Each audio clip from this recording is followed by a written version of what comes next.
Sharpton and others debate political issues of the day on a panel moderated by ABC's George Stephanopoulos. This hour-long forum is part of a conference hosted by the publication Radio and Records. Portions of the discussion contain language that some viewers may find offensive.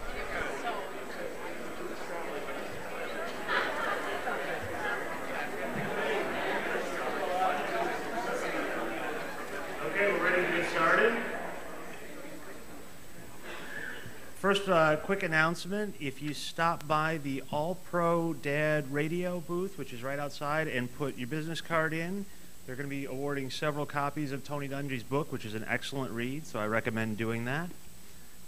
And now it's time for Turning the Tables, the reverse debate. It's time to put our esteemed panelists here on the spot and make them talk about their views and put out their platforms as if they were running for political office. Joining us on the panel, starting at the far end, Jim Bohannon from Westwood One, Jeff Katz from Greater Media's WBT in Charlotte, G. Gordon Liddy from Radio America, Steve Malsberg from WOR, Stephanie Miller from Jones Radio Networks, Ed Schultz, also from Jones Radio Networks, Reverend Al Sharpton from Syndication One, and Phil Valentine from Westwood One.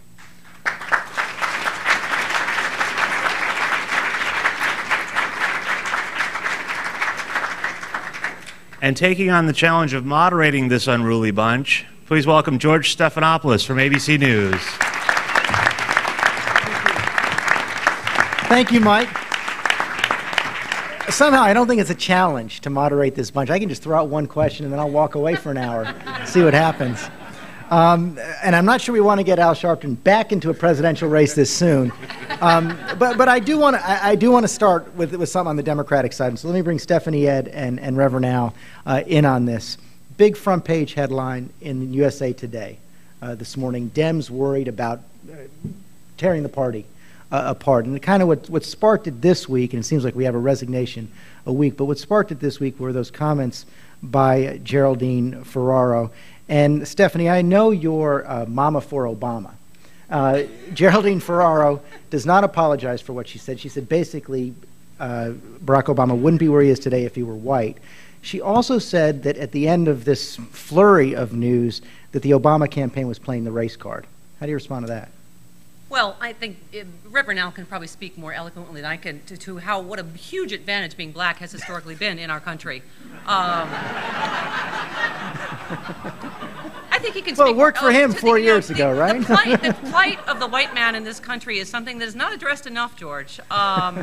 But I think that that's the main thing. I think when someone says something controversial, primarily when it's not true, is that one of the things that people react to is that I think that's ridiculous. Not only does it reduce the man to nothing, that he has no special qualities that are attracting people to him, but it also says that, oh, this was an advantage to be black and to have this name in this country, in America. I think, in my opinion, is he's done this despite, obviously, being black. But, so I think that, and I just think it's unnecessarily divisive, and I think that it keeps happening with the Clinton campaign. They keep injecting race, and then they're like, oh, we're playing the race card again. It's like, well, yes, if you'd stop saying he's black, then we wouldn't have to accuse you. But here's the problem, Ed, that I was talking to a Democrat this morning, brought it up, said the problem for Barack Obama here, even if everything that Stephanie just said is true, the problem for Barack Obama here is that he needs the vote of about 30% of the people who agree with what Geraldine Ferraro said, or the basic sentiments.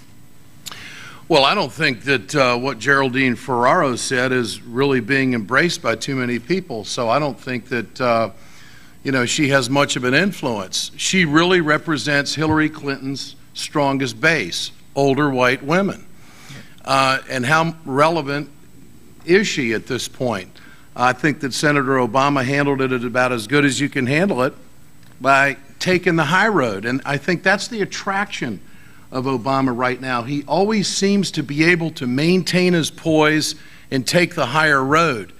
And just from a talk radio standpoint, I think we run the risk of, burning out the audience, because neither one of these candidates is going to come off the stage unless we drag them off the stage. I mean, they're going to go right down to the wire, and I think the audience is going to tire from it. I mean, we needed Elliot Spitzer to do that prostitute. Thank you, Elliot.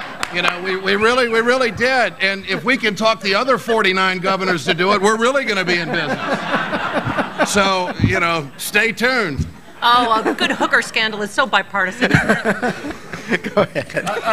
I agree with Stephanie. I think that clearly it's absurd on the merits to argue that Obama had an advantage on race. I think that what Geraldine Ferraro's situation brought forward, though, is this constant race-tinged rhetoric that we're hearing, and it has mostly come from the Clinton side. I mean, whether or not we believe President Clinton was distorted or not, whether we believe Rendell was distorted, how many people are we going to believe are distorted on their side? I think that's the problem. On that one, what was the biggest offense? Because I think you can look at what President and Senator Clinton said about Martin Luther King and Lyndon Johnson and say, wait a second, that's just sort of historical fact. No, I don't think that. I don't think that was. I didn't take offense at that. I think that. And you know, I was close with Mrs. King. Yeah, I was too young to know Dr. King. I think Mrs. King would have benefited. I think, though, that when you start adding fairy tale and Jesse Jackson and this and this, after a while, clearly, you start seeing a pattern. And I think the pattern is what is troubling. So you think they're actually trolling for votes there? I don't know what they're doing. I think that they have a pattern that would make me say you've got to be a little more sensitive when every time there's race being brought up, it comes from one side of the aisle. And I think that that's the problem with the Clinton campaign. Many of us, I've stayed neutral, even though people think I'm trying to help Obama in Florida and Michigan. But I mean, it's very hard to stay neutral when every week you're called to a studio and every day on my show you're dealing with a Clinton supporter making these statements. And now we're only hearing one side now. Jeremiah Wright is being on the other side, when it was Mrs. Clinton that demanded that Obama denounce Farrakhan, who wasn't even in his campaign, and not deal with the 7 or 8 people in her campaign. You brought up Reverend Wright, so let me bring in some other people here. Let me bring in both Phil and Steve on that point. How big a problem is that for Barack Obama? I think, George, you're one of the people who will help determine just how big a problem that will be for Barack Obama. If the mainstream media, and kudos to Brian Ross for doing that report on Good Morning America yesterday. I don't know if it also played on the World News Tonight. But if the mainstream media puts Barack Obama under the same scrutiny that any Republican certainly would go under if they had a reverend like that, or any white person would go under if they had a reverend like that, who says vicious, vile, hateful things, anti-American things that any average American would be appalled at.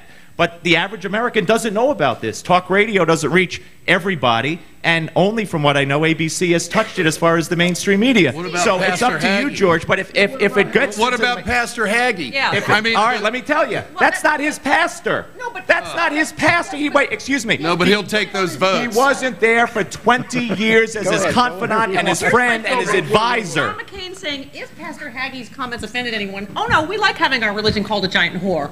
No.